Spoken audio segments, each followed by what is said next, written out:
ये कहना कि देश में वन कंट्री वन मार्केट हो जाएगी, लेकिन जो रियलिटी है वो ये है कि देश में हम वन कंट्री टू मार्केट्स की तरफ बढ़ रहे हैं। एक तो सरकार कहती है कि एपीएमसी को हम नहीं टच करेंगे, यानी एपीएमसी मंडियों को बरकरार रखा जाएगा। तो मंडी के अंदर लेकिन जो ट्रेडर्स को टैक्स देने पड़ते हैं वो उसको देने पड़ेंगे खरीदने के लिए। मंडी के बाहर कोई भी आके जिसके पास पैन कार्ड होगा, आधार कार्ड होगा, वो खरीद सकता है और वहां पर कोई टैक्स नहीं देना पड़ेगा। अब पंजाब में ही देख लीजिए, पंजाब में एक मंडियों का बहुत बड़ा जाल बिछा हुआ है। सबसे बड़ा जाल जो है पंजाब में है और बहुत अच्छा नेटवर्क है। और उसमें अब डिमांड ये होने लग पड़ी है, जो बासमती एक्सपोर्टर्स हैं वो ये कह रहे हैं कि मंडी के अंदर हमें 4.5% टैक्स लगता है। अगर ये सरकार 4.5% टैक्स नहीं हटाती है मंडी से तो हम बाहर खरीदेंगे या जाके हम हरियाणा में खरीदेंगे।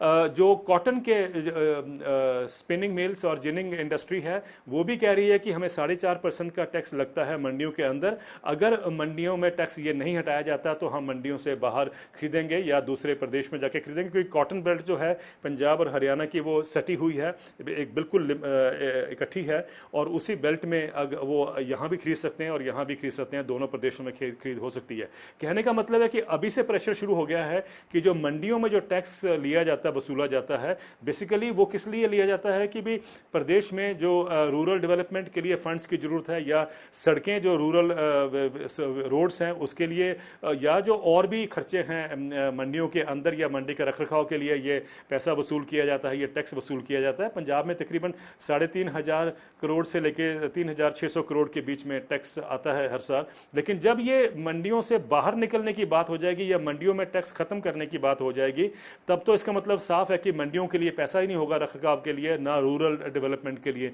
पैसा रहेगा। तो अगर हम ये अभी मान के चल रहे हैं कि मंडियां अभी बरकरार रखी हैं सरकार ने, लेकिन आस्ते आस्ते वो रिडंडेंट होती जाएंगी। जिस तरीके से हम देख रहे हैं कि अभी भी कई ट्रेडर्स जो हैं वो मंडियों के बाहर जगह ले रहे हैं, प्रॉपर्टी खरीद रहे हैं ताकि वो ट्रेडिंग बाहर कर सकें, क्योंकि वहां पर टैक्स नहीं देना पड़ेगा। तो इसमें आस्ते आस्ते मंडियों का जो रोल है वो खत्म होता जाएगा, मंडियां कोलैप्स करती जाएंगी। और जब मंडियां कोलैप्स कर जाएंगी तो मिनिमम सपोर्ट प्राइस जो है किसानों को जो मंडियों में ही मिलता है वो नहीं मिल पाएगा। और दूसरी बात हमें समझनी बहुत जरूरी है, किसान ये जानते हैं कि एक तरफ तो सरकार कहती है कि हम मिनिमम सपोर्ट प्राइस से नहीं हटेंगे, लेकिन जब खरीद मंडी के बाहर होगी और जहां पर कि जैसे कि पंजाब में देखा गया है 164 रुपये का टैक्स है प्रति क्विंटल गेहूं के ऊपर, और अगर मंडी से बाहर परचेज होती है तो ट्रेडर को वो टैक्स नहीं देना है। अगर ट्रेडर 60 रुपये एक्स्ट्रा भी दे देता है किसान को तो उसका 100 रुपये का एक यहाँ पर बेनिफिट होता है, और प्लस वो जो उसका जो एक मंडी का जो रोल था वो उसमें से खत्म हो जाता है, निकल जाता है। तो 1-2 साल तो हम जानते हैं कि किसानों को बेनिफिट होगा कई कमोडिटीज़ में, लेकिन आस्ते आस्ते ये जो ट्रेड जब प्राइवेट कंट्रोल में पूरा ट्रेड चला जाएगा तो आप सब जानते हैं कि दुनिया भर में जो एग्रीकल्चर के प्राइसेस हैं वहां पर किसानों को उसकी मार खानी पड़ी है। जहां जहां से हम ये मॉडल लेके आ रहे हैं, ये अमेरिका और यूरोप से हम ये मॉडल बोरो कर रहे हैं। अमेरिका और यूरोप में भी पिछले 6-7 दशकों से यूएस डिपार्टमेंट ऑफ एग्रीकल्चर के चीफ इकोनॉमिस्ट साहब कहते हैं कि उनकी जो इनकम है किसानों की वो स्टीपली डिक्लाइन पे है, स्टीप डिक्लाइन पे है, इनकम कम होती आई है साल बाई साल। अगर ईयर ऑन ईयर जो इनकम है वो कम होती जा रही है। आज क्राइसिस ये है कि अमेरिका में रूरल एरियाज में 45% सुसाइड रेट ज़्यादा है बनिस्बत की अर्बन एरियाज के अंदर। ये भी हम जानते हैं कि पिछले 6-7-8 सालों से किसान जो है वहाँ पर नेगेटिव इनकम है, मीडियन इनकम जो है वहाँ की नेगेटिव है। और ये किसानों के ऊपर जो कर्जा है, जो बैंकरप्सी है, वो इस समय असेस की गई है कि 425 बिलियन डॉलर की बैंकरप्सी है अमेरिका के किसानों के सिर के ऊपर। कहने का मतलब है कि ये जो मॉडल है जो हम इंडिया में बड़े प्राउडली लेके आ रहे हैं, ये अमेरिका में फेल हो चुका है, ये यूरोप में फेल हो चुका है। अगर टिका है तो वो एग्रीकल्चर सब्सिडीज के ऊपर टिका हुआ है। तभी ओईसीडी कंट्रीज की सब्सिडीज जो हैं, एग्रीकल्चर सब्सिडीज हैं, हर डब्ल्यूटीओ कॉन्फ्रेंस के पहले वो उसमें इतना इशू बनता है कि अमीर कंट्रीज या रिच कंट्रीज जो हैं अपनी सब्सिडीज को घटाएं। 2018 में ओईसीडी की जो सब्सिडी थी $246 बिलियन फॉर एग्रीकल्चर।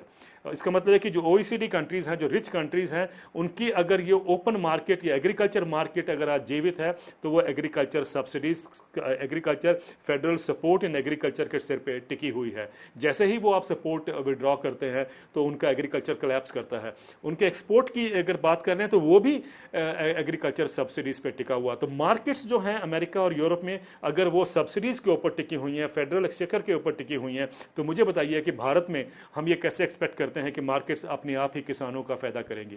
कहने का मतलब ये है कि किसान इन चीज़ों को अब समझ रहा है, वो जागरूक हो चुका है, और अगर वो सवाल कर रहा है तो मुझे लगता है कि सरकार का एक दायित्व है कि किसानों को कॉन्फिडेंस में लिया जाए और इसको इस तरीके से नया उसको रूप दिया जाए इन लॉज को, ताकि किसानों को कहीं भी नुकसान ना हो। और मुझे लगता है कि पहला स्टेप उसके लिए यह है कि एमएसपी को एक लीगल अधिकार बना दिया जाए कि उससे नीचे ट्रेडिंग नहीं होगी। 23 फसलों में जो एमएसपी अनाउंस होता है, अगर ये सब फसलों पर किसानों को ये दाम मिले, एमएसपी मिले, तो देश का जो total cultivated gross cultivated area है, क्रॉप एरिया है, उसमें से 80% जो किसान हैं इससे बेनिफिट होंगे। तो इससे मुझे लगता है कि ज़्यादा इंपॉर्टेंट कोई स्टेप नहीं हो सकता जो सरकार को इस समय किसानों के हित में लेना चाहिए। तो चौथा ऑर्डिनेंस जो है, आज किसान महसूस करते हैं कि देश को उसकी ज़रूरत है कि एमएसपी को लीगल अधिकार बना दिया जाए।